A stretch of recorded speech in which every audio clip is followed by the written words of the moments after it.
So I don't know what's easiest for you. Probably my guess is you maybe want to jot these answers down on a separate piece of paper. You can work together if you'd like.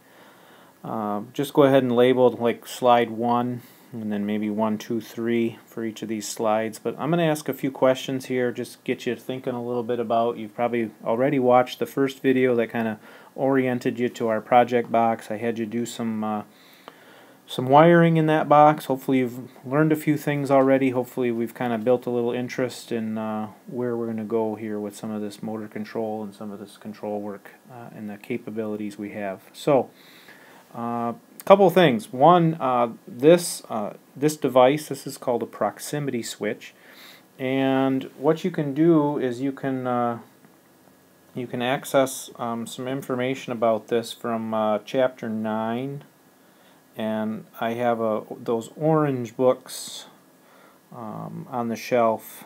Some of them are newer, some of them are older. It kind of depends, but we're looking at the chapter that's titled Control Devices. Maybe you can even kind of Google some of this stuff too. I'm not sure what'll come up.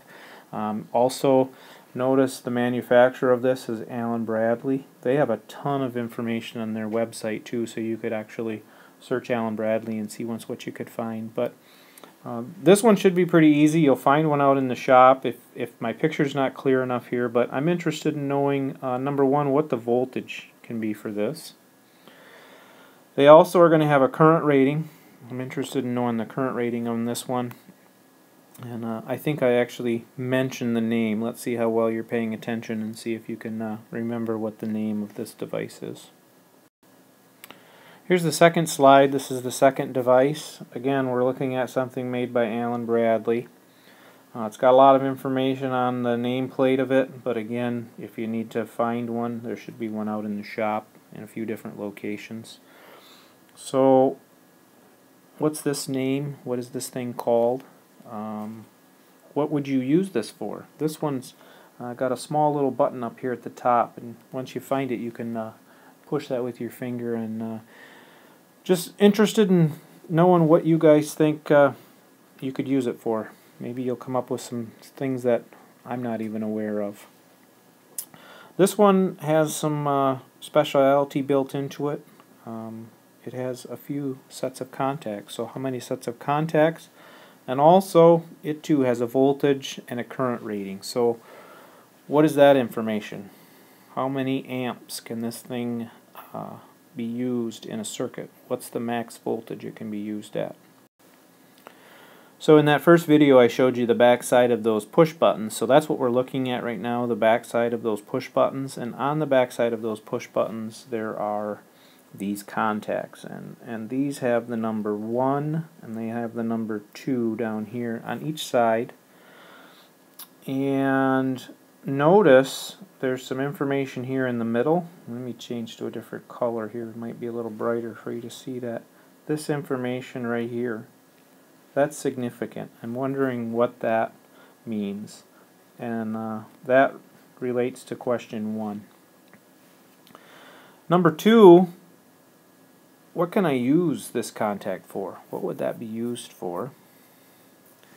And number 3 is a little trickier. It's asking how are they configured? How are they wired? And I'll give you a hint. I'm going to give you the 2 choices, okay? They're either going to be set up in a series, or you can wire those in parallel. So I'll give you the hint on that one. And then I want you to draw out the contact. What symbol would I use if I were making a drawing to reference that? What symbol would I use? So now I'm back on the front side of our box. That button probably looks familiar to you. It's pretty easy to see. It's in red. So which contact is that button connected to? And what are your thoughts? What can we use that button for?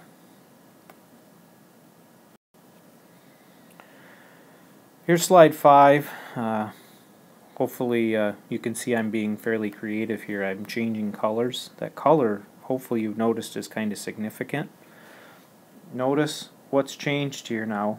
I'm looking at another set of contacts on the back side, so I'm inside the cabinet on the back side of those buttons. There's been some information that's changed. So what type of contact am I looking at? What can I use these contacts for? Here's that configured question again, and again we're either looking at series or parallel. So what do you think? Is it series or parallel? And then again, draw the symbol. And those symbols you should be able to find in that orange textbook if you take some time and search those out. Again, the color is significant, so which type of contact would I associate with this color button? And what do you think? What can we use these for? Various things, but what would be some thoughts? Maybe you've got some that I have never considered.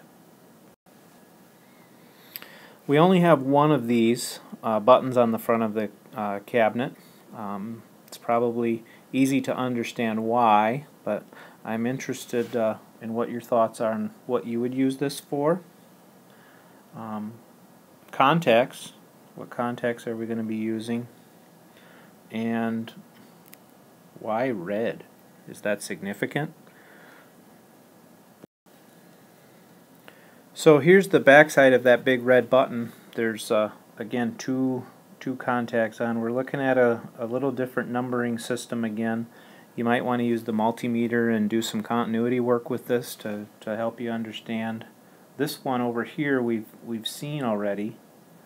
This one on this side is unique, so that one might require a little extra effort on your part to try to determine that.